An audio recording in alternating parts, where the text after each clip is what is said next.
২৪ বছরের অপেক্ষা, হ্যাঁ, পুরো ২৪ বছর। ২০০২ সালে যখন ফিফা ওয়ার্ল্ড কাপ জিতে পঞ্চম তারকা যোগ করেছিল ব্রাজিল, তখন অনেকেই ভেবেছিল এই দলকে থামানো কঠিন হবে।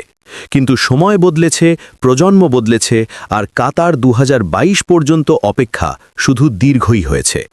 এখন প্রশ্ন একটাই, ২০২৬ কি তবে সেই প্রতীক্ষার অবসান? ফিফা ওয়ার্ল্ড কাপ দরজায় কড়া নাড়ছে, আর 5 বারের বিশ্ব চ্যাম্পিয়ন ব্রাজিল কি আবারও ফুটবল বিশ্বে নিজেদের রাজত্ব প্রতিষ্ঠা করতে প্রস্তুত? চলুন খুঁজে দেখি কেন ২০২৬ বিশ্বকাপ জয়ের অন্যতম বড় দাবিদার হতে পারে ব্রাজিল।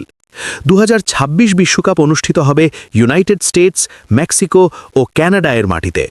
ড্র সম্পন্ন হয়েছে, আর ব্রাজিল পড়েছে এমন এক গ্রুপে যেখানে তাদের প্রতিপক্ষ মরক্কো, স্কটল্যান্ড ও হেইটি। কাগজে কলমে ব্রাজিল এগিয়ে থাকলেও মরক্কোর মতো দল যে কোনো সময় চমক দেখাতে পারে, বিশেষ করে তারা সাম্প্রতিক বিশ্বমঞ্চে নিজেদের সামর্থ্য প্রমাণ করেছে। তাই গ্রুপ পর্ব সহজ হবে এমন ভাবার সুযোগ নেই। তবে আসল আলোচনা গ্রুপ নয়, আলোচনা ব্রাজিল দলকে ঘিরে। গত কয়েক বছরে ব্রাজিলের সবচেয়ে বড় সমস্যা ছিল নকআউট পর্বে মানসিক চাপ সামলাতে না পারা।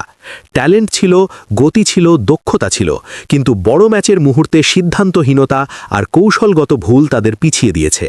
আর এখানেই আসে সেই নাম, কার্লো অ্যাঞ্চেলত্তি। বিশ্ব ফুটবলের অন্যতম সফল কোচ, যিনি ইউইএফএ চ্যাম্পিয়ন্স লিগে একাধিকবার শিরোপা জিতিয়ে ইতিহাস গড়েছেন। হাই প্রেশার ম্যাচে ঠান্ডা মাথায় কৌশল সাজানো যেন তার ডিএনএ। তিনি জানেন কখন রক্ষণ শক্ত করতে হয়, কখন কাউন্টার অ্যাটাকে ঝাঁপিয়ে পড়তে হয়, আর কখন ম্যাচের গতি নিজের নিয়ন্ত্রণে নিতে হয়। ক্লাব ফুটবলের রিয়াল মাদ্রিদে কাজ করার সময় তিনি খুব কাছ থেকে গড়ে তুলেছেন ভিনিসিয়াস জুনিয়র ও রদ্রিগোকে।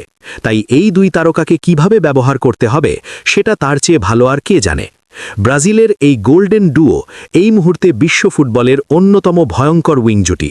একজন যদি জ্বলে ওঠেন, ম্যাচের চিত্র বদলে যেতে সময় লাগে না, আর দুজন একসাথে ছন্দে থাকলে প্রতিপক্ষের রক্ষণভাগে ঝড় বইবে, এটা নিশ্চিত। ভিনিসিয়াস জুনিয়র এখন আর শুধু সাইডলাইন ধরে দৌড়ানো এক ড্রিবলার নন। তিনি প্রমাণ করেছেন বড় মঞ্চে ম্যাচ ঘুরিয়ে দেওয়ার ক্ষমতা তার আছে। গতি, স্কিল, ফিনিশিং সব মিলিয়ে তিনি এখন একজন কমপ্লিট ম্যাচ উইনার।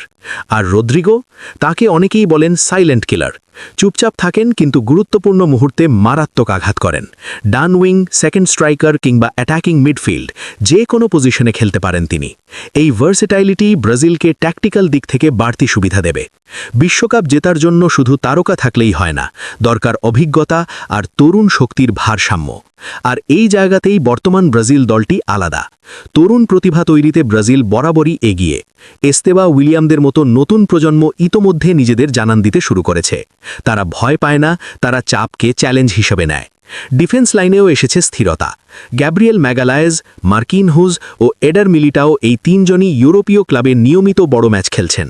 ফলে আন্তর্জাতিক মঞ্চের চাপ তাদের কাছে নতুন কিছু নয়। আগের মতো অগোছালো ডিফেন্স এখন অনেক বেশি সংগঠিত, অনেক বেশি আত্মবিশ্বাসী।